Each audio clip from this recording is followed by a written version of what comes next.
My pregnant wife is addicted to the gym and secretly found a gym bro to ride there. Now he swears he loves her and my unborn baby and wants to be her real father. Posted by _salt3889. Chapter 1. The First Cracks. My wife, a breathtaking 30-year-old fitness enthusiast whose dedication to health once inspired everyone around her, has always maintained an enviable physique through disciplined workouts. Her emerald eyes used to sparkle with joy during our morning runs together, but lately, that sparkle has been replaced by something darker, more obsessive. Her dedication to the gym has transformed from admirable to alarming, like watching a beautiful butterfly mutate into something unrecognizable.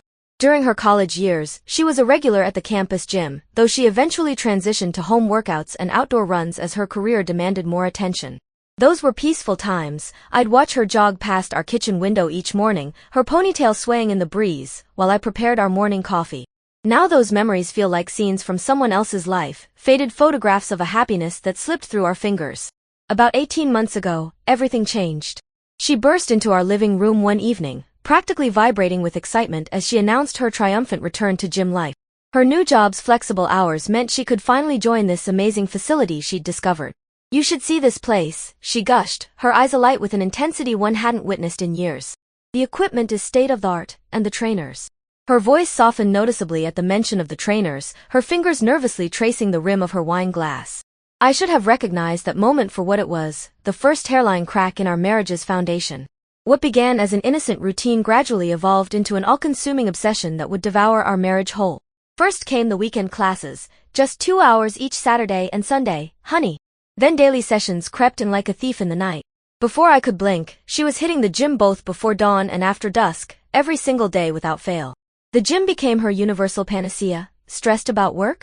Hit the weights. Family crisis? Pump iron. Marriage problems? Run until the problems fade away. Now 4 months into her pregnancy, I'm honestly amazed we found time to conceive between her relentless workout sessions. While I understand that exercise during pregnancy is beneficial, especially for someone already accustomed to working out, her intensity hasn't diminished one bit. Missing a single session transforms her into a restless addict desperate for their next fix, pacing our hardwood floors like a caged tiger, checking her phone obsessively, snapping at the slightest provocation. It's truly disturbing to witness this transformation in someone I once knew so intimately. Of course, when I dare to voice my concerns about her unhealthy obsession and express how much I miss her presence in our lives, she becomes defensive, her words sharp enough to draw blood. "You don't understand," she'll snap, her eyes flashing with a mixture of anger and something else, guilt, perhaps? She's cultivated this entire social circle at the gym that she seemingly prefers over spending time with me or our longtime friends. When I suggest working out together, hoping to bridge this growing chasm between us, she dismisses me with a sharp "the gym is my time," each word another brick in the wall she's building between us. Let me be crystal clear, this isn't about me feeling insecure because she's in phenomenal shape while I'm some couch potato. My job as a first responder demands peak physical condition, so I maintain a rigorous fitness regimen myself. I can deadlift with the best of them and run a 6-minute mile without breaking a sweat. My genuine concern stems from her excessive exercise habits and, more worryingly, how she uses the gym as an escape hatch from reality, a way to avoid dealing with any real-world problems that arise. Rather than addressing life's challenges head-on, she flees to the gym for that temporary endorphin high, leaving problems festering in her wake like untreated wounds. The practical implications are equally concerning. Our once shared household responsibilities have become as unbalanced as her workout schedule. The laundry piles up, dinner becomes my sole responsibility, and our home, once a haven of shared joy, now feels like a way station she passes through between gym sessions. Even our closest friends have noticed the transformation, their whispered concerns reaching my ears like a chorus of warning bells I tried desperately to ignore. They murmur about how she's changed, how she practically lives at the gym now, how her family barely recognizes the woman she's become. Some have even planted the seeds of suspicion about potential infidelity, though I initially dismissed these concerns with the unwavering faith of a man who thought he knew his wife's heart. She would never, I'd insist, not realizing how those words would come back to haunt me. Please tell me I'm not crazy for thinking this isn't normal, despite her constant insistence that everything is perfectly fine. The woman I married, the one who used to curl up next to me on Sunday mornings with coffee and crossword puzzles, seems to have vanished, replaced by a stranger who speaks in protein shakes and rep counts. I can feel her slipping away, like trying to hold onto water with bare hands, and I'm terrified of what might happen next. Chapter 2. The Day My World Shattered. They say ignorance is bliss, but knowledge, even the most painful kind, eventually finds its way into the light. 10 days after my initial post, the truth I'd been desperately trying to deny exploded in my face with the force of a supernova. The gym obsession I'd been worried about? That was merely the tip of a devastating iceberg that would sink the entire ship of our marriage. It happened on a deceptively ordinary Tuesday afternoon.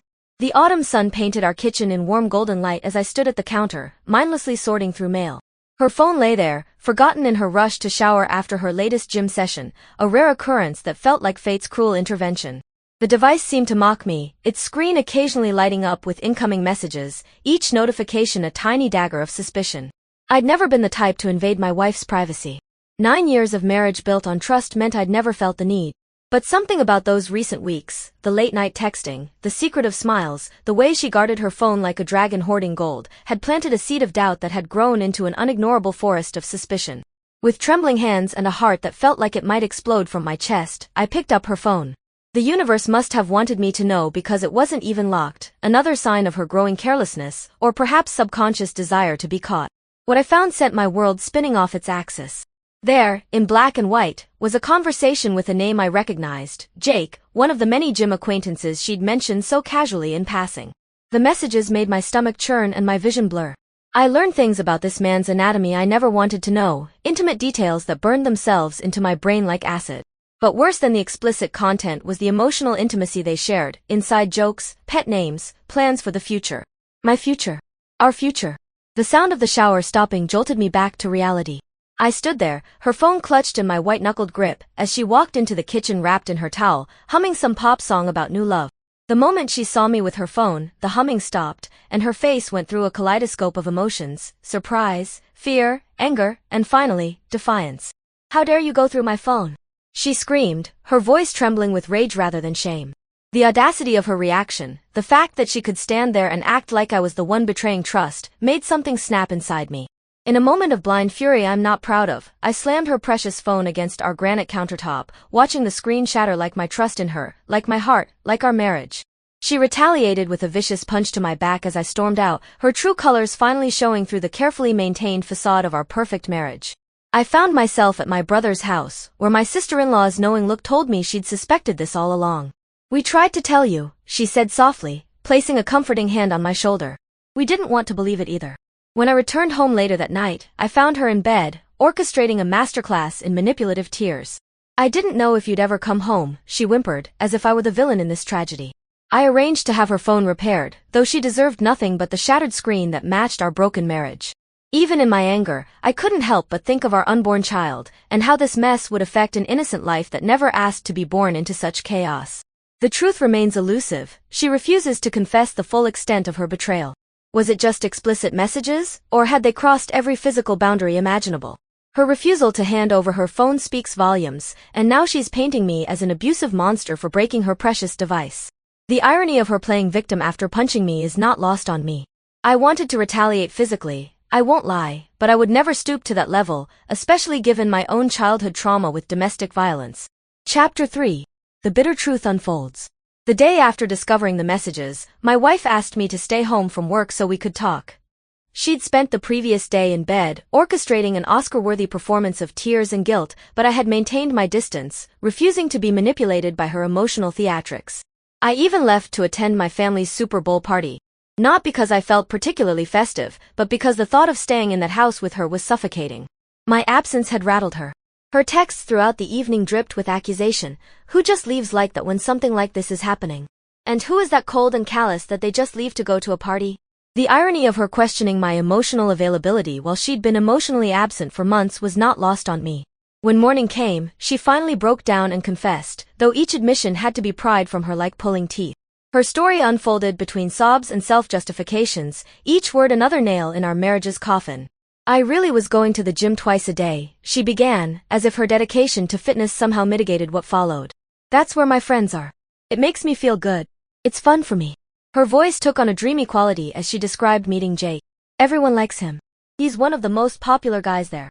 She sounded like a teenager describing her first crush, not a married woman explaining her affair. "The flirtation started innocently enough," she claimed. She didn't reciprocate much at first, but he gave her butterflies, a word that made my stomach turn. "It felt like when I had a crush on somebody when I was in school," she explained, apparently oblivious to how this comparison only highlighted the immaturity of her actions. She insisted she had tried to resist, had told him she was married and that nothing could happen between them. But he kept pursuing her, and she just couldn't help herself. One day we kissed, she admitted, her voice barely a whisper. I knew it was wrong, but she didn't finish the sentence. She didn't need to. That kiss led to more, and before the day was out, she had given herself to him completely. It was like falling in love for the first time, she said, and I watched her face light up with the memory, each word a fresh wound to my heart. All I could think about was him. The casual cruelty of her honesty took my breath away. Here she was, carrying what might be my child, describing falling in love with another man as if she were recounting the plot of a romantic movie. Then came the question that would haunt my nightmares, is this baby mine? Her answer made my blood run cold. I think so, she said, her hand resting protectively on her growing belly. But there's always a small chance it could be his. She rushed to add that Jake always used protection, so she didn't think it was his baby, but they had been sleeping together at the time she got pregnant. The final blow came when she looked at me with tears in her eyes and asked, would you really leave me if it's not your baby?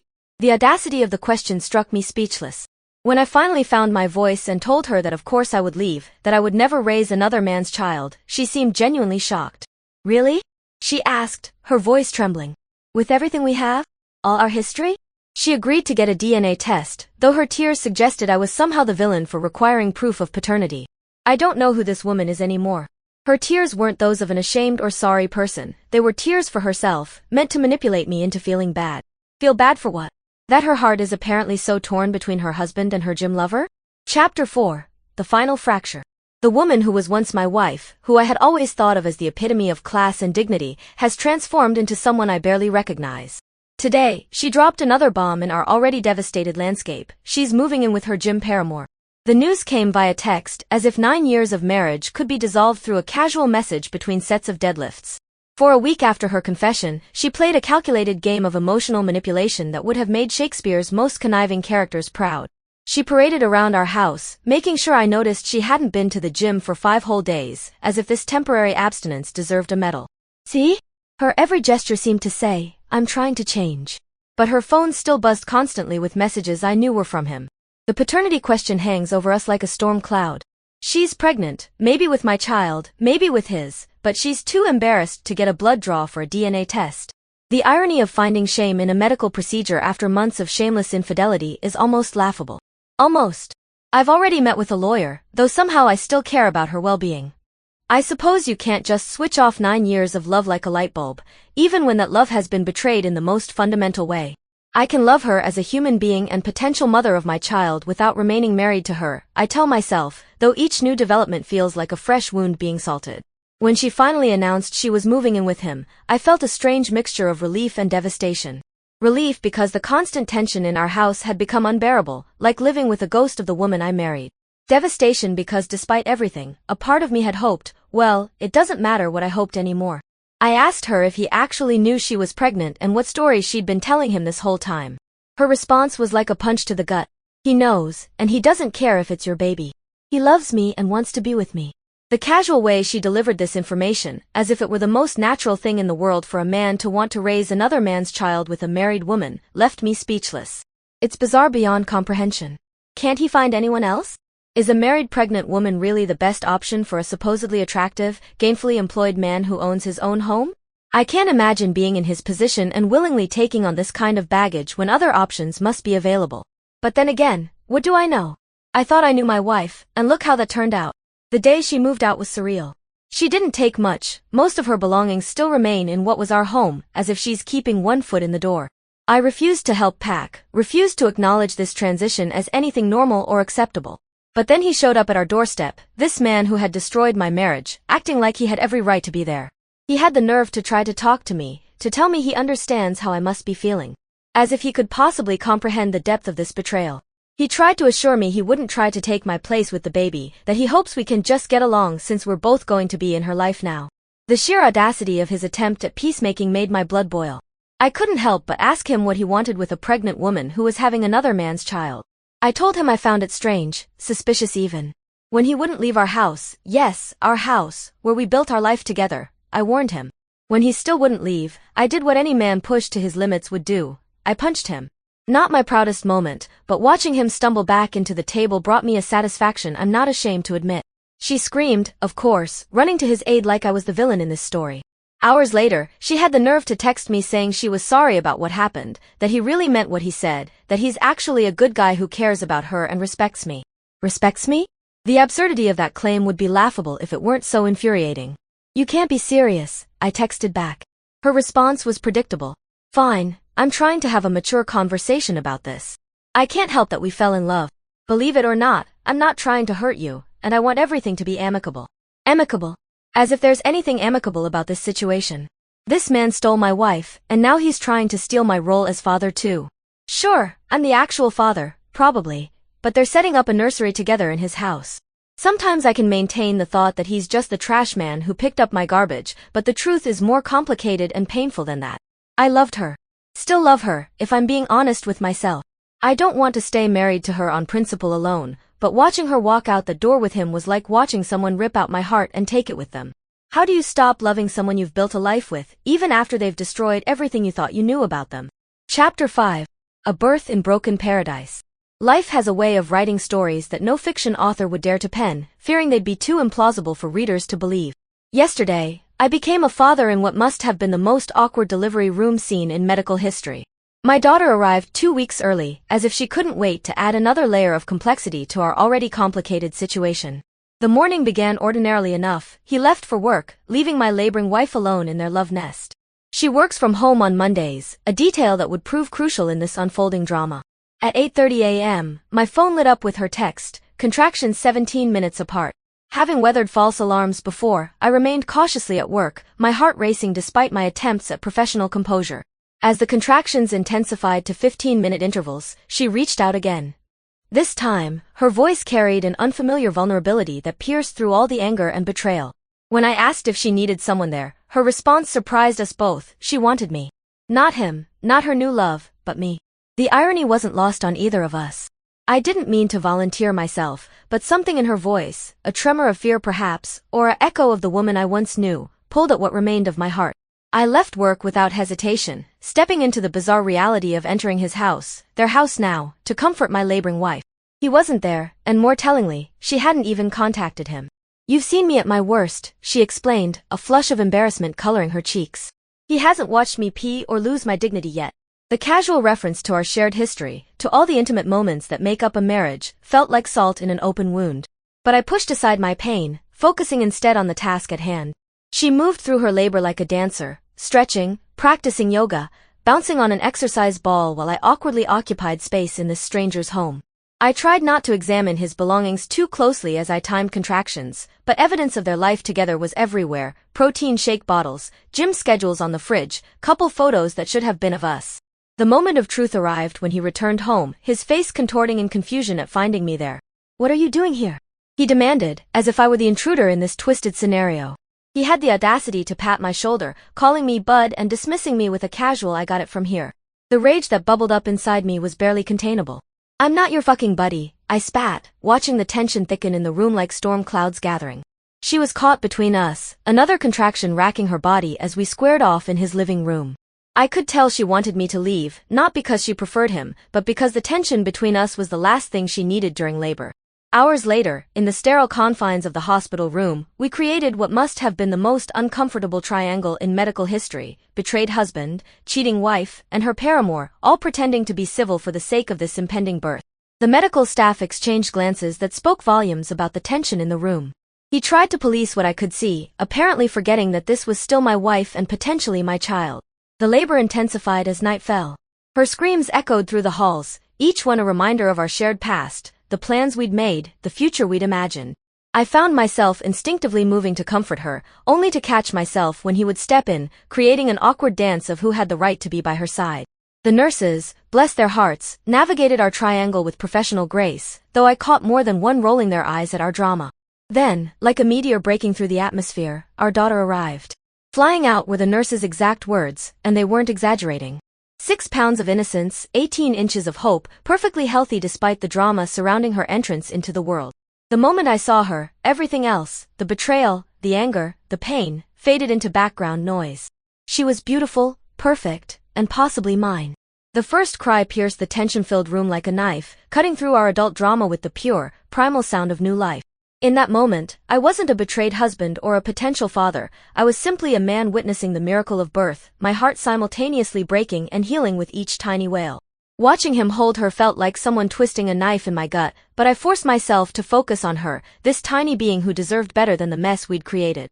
I went home for a brief rest, though sleep eluded me entirely. When I returned, he was still there, hovering like a shadow over what should have been one of the most joyous moments of my life. Surprisingly, he offered to give us some time alone with the baby. I'm not sure if she had asked him to do this or if he actually possessed a shred of decency, but I didn't question it.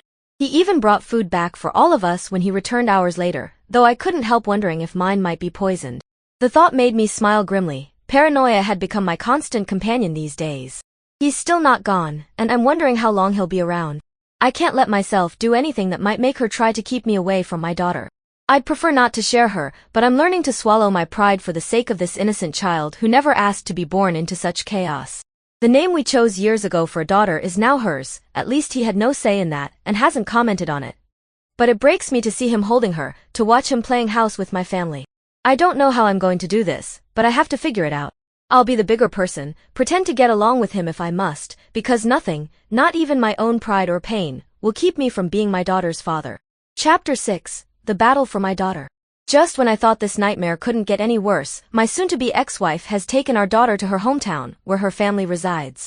What began as an innocent visit, her family coming to meet their grandchild for the first time, has morphed into something far more sinister.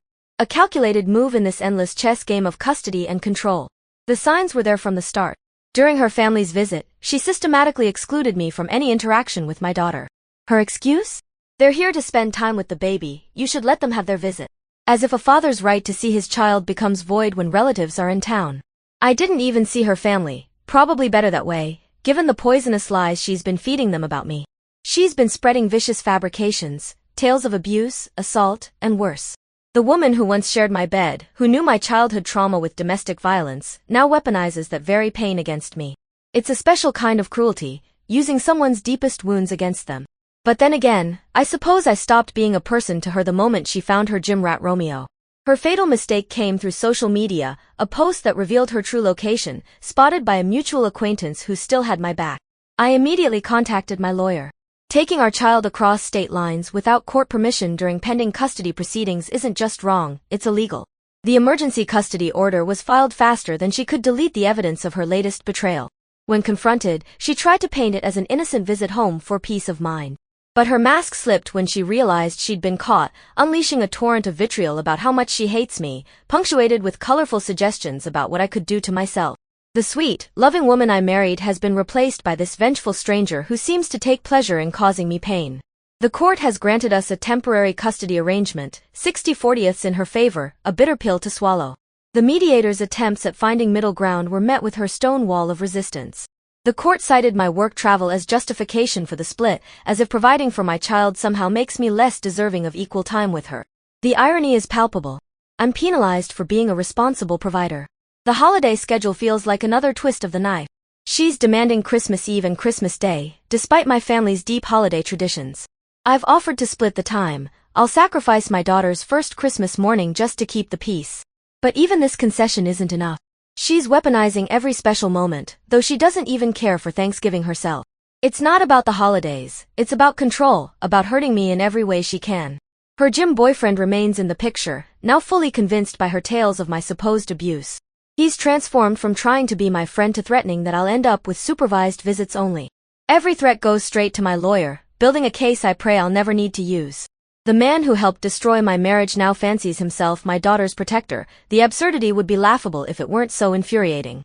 I've finally filed for divorce. The papers she's been served paint a clear picture of what I'm willing to compromise on and what I'll fight for until my last breath. The house can be sold, the proceeds split, though I've made every payment. I'll even take on some of her debts from our marriage. But my relationship with my daughter? That's non-negotiable. Some days, when she's calm and we're focused on our daughter, I catch glimpses of the woman I married. We've developed a routine that almost works, and our daughter is thriving despite everything. But these moments of peace are always temporary, shattered by her next emotional storm or legal maneuver. The stress is constant, my blood pressure probably through the roof, but I'm learning to find moments of peace in the chaos. Sometimes I look at my daughter and see hope, not for reconciliation with her mother, but for a future where this all becomes a distant memory, where co-parenting doesn't feel like walking through a minefield. This isn't the story I thought I'd be telling about my child's first months of life. But here we are, navigating this maze of broken trust, legal documents, and shared custody schedules. They say it's only 18 years, but who are we kidding? This is a lifetime commitment to dealing with someone who seems determined to make every step as difficult as possible. Yet for my daughter, I'll weather this storm. I'll take the high road when I can, fight when I must, and always put her first, even when her mother seems to have forgotten how. Because in the end, this isn't about winning or losing anymore. It's about being the father my daughter deserves, about showing her that love persists even when everything else falls apart. Looking ahead, I know there will be more battles to fight, more storms to weather. There will be birthdays and school events where we'll all have to pretend to get along, graduations where we'll sit on opposite sides of the aisle, and maybe someday, a wedding where she'll have to decide who walks her down the aisle. But I'll be there for all of it, showing her what real love and commitment look like, even when it's hard. Especially when it's hard. Because that's what fathers do. We endure. We protect. We love unconditionally. And maybe someday, when she's old enough to understand, she'll know that every battle I fought wasn't just about custody or holidays or parental rights. It was about proving that love, real love, doesn't walk away when things get tough. It stays. It fights. It endures. And